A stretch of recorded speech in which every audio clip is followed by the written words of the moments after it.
Yo, what's up, guys? zippTHEzerker coming at you with yet again another Gears of War 3 video commentary. Alright, guys, today, right off the bat, I just want to mention this video is going to kind of pick up kind of where I left off in my previous video. I can't exactly remember how I titled it. Honestly, I really need to look that up. But I think it's going along with my Gears of War Next Generation talk. So that's probably really what I'm going to name the series, because I haven't really honestly thought of a good name for it yet. But with that being said, you know, if you haven't checked that last video out, go check it out. Kind of fills you in really where I'm at in this video, and where I'm at is really just talking about ideas for the next generation game. And you know, it kind of struck me a little while back, thinking about the game. You know, it's hard for me to really say, you know, what type of mechanics I would like to see employed in the game. You know, like I've heard people say that they want this smoke grenade to not stun you, but they want a larger area of effect as far as the smoke screen goes. You know, I've heard people argue that they want that, or that they don't want the mano kick. That there's a lot of good gun battles to be had fighting over pieces of cover. I think Like Butter actually mentioned that in one of his recent Gears of War videos. And then, you know, Arctic. You know, I've been listening to a bunch of Arctic videos, and you know, it's hard for me to really say what kind of mechanics I'd like to see really return to the game. You know, and what should be added, but I'm thinking I'm gonna really kind of focus more on maybe more just a gameplay aspect, really. And for me, I really feel like going into the next generation, it should be a 60-40. And I mentioned this in my last video, and what I mean by this is 60% of the time a player is using their Nasher, right? And 40% of the time they're using some other weapon, and that's every other weapon in the game, you know, coming from rifles to pistols to power weapons, grenades. You know, and I feel like this would really ensure that most of the time you're watching people play with the Nasher. Man, I bodied that dude from a distance. I don't know how that happened. But anyways, you know, I think this would ensure that most people would use their Nasher more, and you would see a lot less rifle gameplay, you know, because part of the problem, in my opinion, with Gears of War 3 is coming up against the right team. All this is a crossfest, man. I mean, think about it. Some of you watching, how many times have you just ran into a lobby where people just post up on corners with a retro or with the hammer burst, and like that's all they do all game, you know? And then sometimes you run into 5-man teams where they just want to cross. And hey, you know, I can't really blame them. Crossing's a legit strategy in Gears of War 3. It really is. In my opinion, the game was more created to favor rifles and shotguns, which to me wasn't right. But you know, those matches, the reason why I bring those matches up is because they're really boring. You know, like I don't want to sit here and cross all game. I mean, I've already told you guys my opinions on this, you know, but I'll just go ahead and restate them again. I just think it's boring, you know. Why do I have to sit here and cross like this, you know? I don't think the aspect of crossing should be completely removed from the Gears of War series, but it shouldn't be so dominant like it is in this game, you know, because the Nasher gameplay is so much more fun to watch. You know, I understand crossing has a lot of, you know, team applications, you know, meaning, you know, work with your team or take down, you know, people crossing via crossing, but it shouldn't be as prominent as it is in Gears of War 3, you know. So I think a good 60-40 or 50-50, you know, at least 50% of the time you're using your Nasher, you know. And as far as the mano kick and stuff like that goes, I mean, I'd honestly just be up for whatever would make the Nasher combat more interesting. I mean, I'm wide open to ideas, you know, as far as I'm concerned. You know, I mean, I couldn't really argue either which way about like the mano kick or about, you know, smoke stuns. You know, as far as I'm concerned, I will say this about smoke grenades: like the stunning can kind of suck because it gives people a good intro to push you, you know. But in this game, the weapons just feel like they do so much damage. Rifles just do so much damage. To me, it feels very necessary to have a stun, you know. But even then, you know, it's stuff like that that I'm not going to go in detail with, because that's just that's just talk for people who know the game better than me. And I've played, you know, from 1 to 2 to 3. I've really just been a huge Gears of War 3 fan. I've been around since the first one, but I never really got to get into the multiplayer until the third. So, you know, that's really primarily why I kind of leave some of that real technical talk out of it, just because I haven't been around the Gears community since the beginning. But, you know, anyways, on the topic of 60-40, mentioned that in my last video. That's really how I feel it should be. I feel like it would ensure more natural gameplay. It'd be more fun to watch. I also mentioned in my previous video that we need a good spectator mode. You know, what has almost every other professional, if not every professionally played game, what do they all have? What do they all have in common? Well, they all have a good spectator mode, you know? Gears of War has never really had a good spectator mode, and even though there's one in Gears of War 3, it's not very good. It's kind of half-assed, if you ask me, you know? My opinion of late on Epic hasn't been the greatest, you know? Like, you know, I still appreciate the fact that they created Gears, but there still was so much of a lack of developer support, largely over the life cycle. I'm really happy that Black Tusk Studios are going to be the new people creating the next Gears of War game, and I think it's going to turn out awesome, you know. But anyways, on that note, you know, there needs to be a good spectator mode. There just needs to be. You know, no questions asked. You know, Halo, Call of Duty, I mean, you can go to computer games like StarCraft or, you know, Counter-Strike. They all got great spectator modes, you know. Why doesn't Gears have one? You know, the game was tailored for professional play. Why doesn't it have a good spectator mode or a theater mode?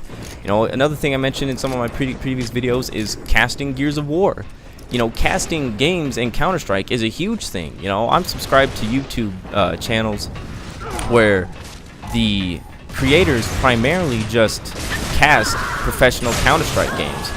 And, you know, to me, I like watching professional Counter-Strike. It's really fun. It's a really, really team-based game, you know, and I just like it. It's a lot of fun. And think of how fun Gears of War could be to cast if these matches were really intense. Like, people were just wall bouncing and shouldering with their Nasher, just picking up crazy kills, or dudes were going off with their bolt hawk or snipers. You know, getting those headshots ain't that easy, you know. I mean, you gotta play a fair amount of Gears of War to really understand how all this stuff works, you know. And so I think it would just make it that much cooler, because a lot of the stuff is really technically difficult, you know. I mean, you know, anymore people could comment, oh, Nash, wall bouncing ain't nothing, Zip, you're retarded, you know, or you're stupid. Sorry, I shouldn't have said that, you know, or, you know, this ain't hard, shoulder leaning ain't hard, or sniping ain't hard. Well, I mean, think of the first time you tried doing it. It was very hard, you know. I didn't just learn how to wall bounce within my first couple games, you know. It took me a minute, you know, and it really took until the first dude wall bounced me until I even realized what that was, and realized that was even a mechanic, you know. I can't even think of many other games that actually feature that move. The wall bounce is so sick, you know. But, you know, the casting, you know, getting back to casting, the casting could be awesome. It could really help grow Gears of War. I mean, entire channels on YouTube are growing because of that, you know.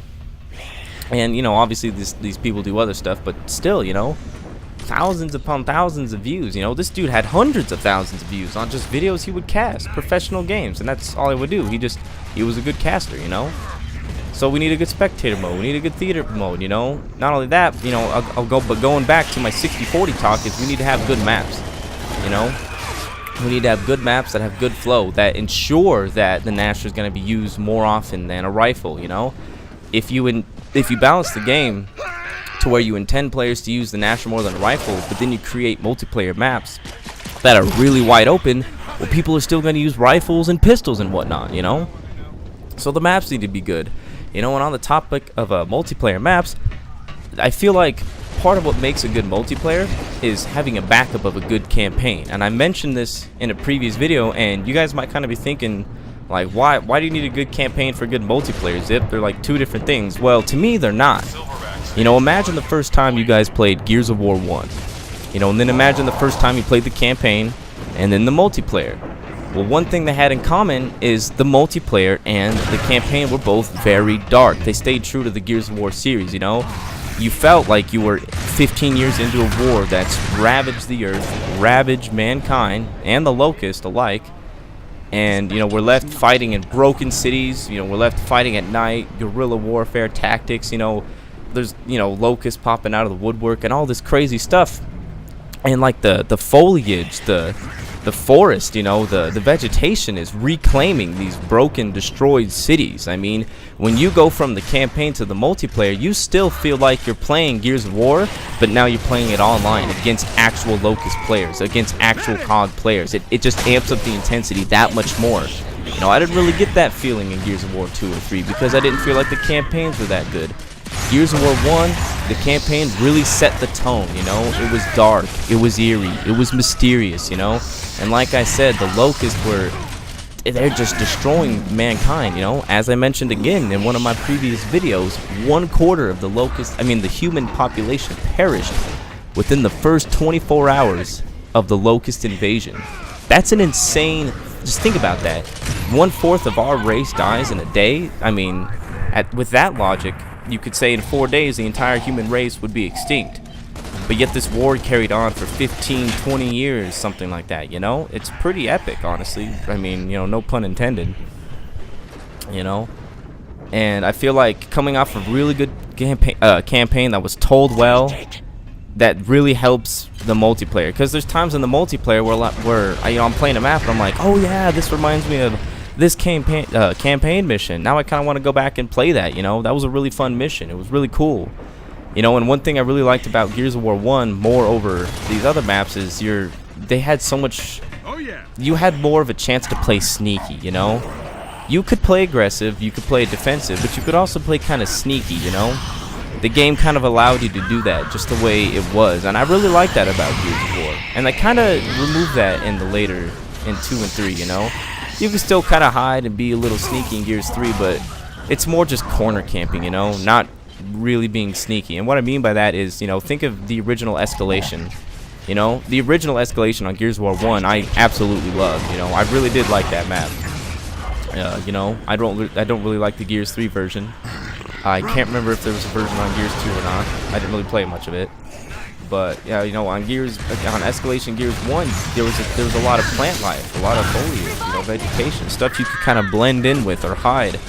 You know, I really like that about Gears of War 1. Think about Mansion, how there were some really dark hallways where you didn't just want to run in there because some dude might be, you know, playing kind of stealthy. You know, I really like that about Gears of War. You know, you had that option. You know, instead of just being forced into these, like in Gears of War 3, being forced into a cross or being forced into an area to have to outdo someone, you know.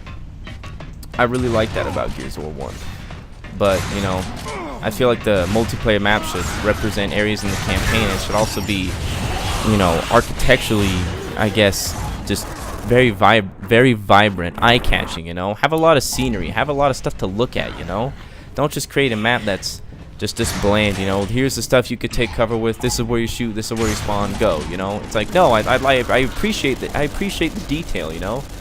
Like in Hotel, you know, you actually go into the hotel. You see the elevator. You see all the furniture and stuff. The plant life. You look up. There's palm trees inside the hotel and stuff. It's really cool. And some of the maps have a lot of detail. And that's one thing I think Gears of War 3 did well on, and they should bring that back into the next generation, is really focus on the maps. Make them seem almost alive, you know? So you're not just playing on a multiplayer map, you know? Or, well, I mean, you are, but at least 1,000 times down the road, it still seems more interesting than playing on just a really plain kind of, you know, map. Even if it flows good, it's still fun to play on. You know, I appreciate that little bit of detail, you know? Man, what else is there that I wanted to say in this video?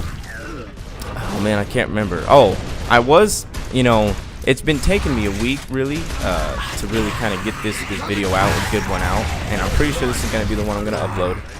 But with that said, you know, in my previous Gears Talk videos, I wanted to talk about some game glitches and stuff, man, and look at what map we're on. Rustlung.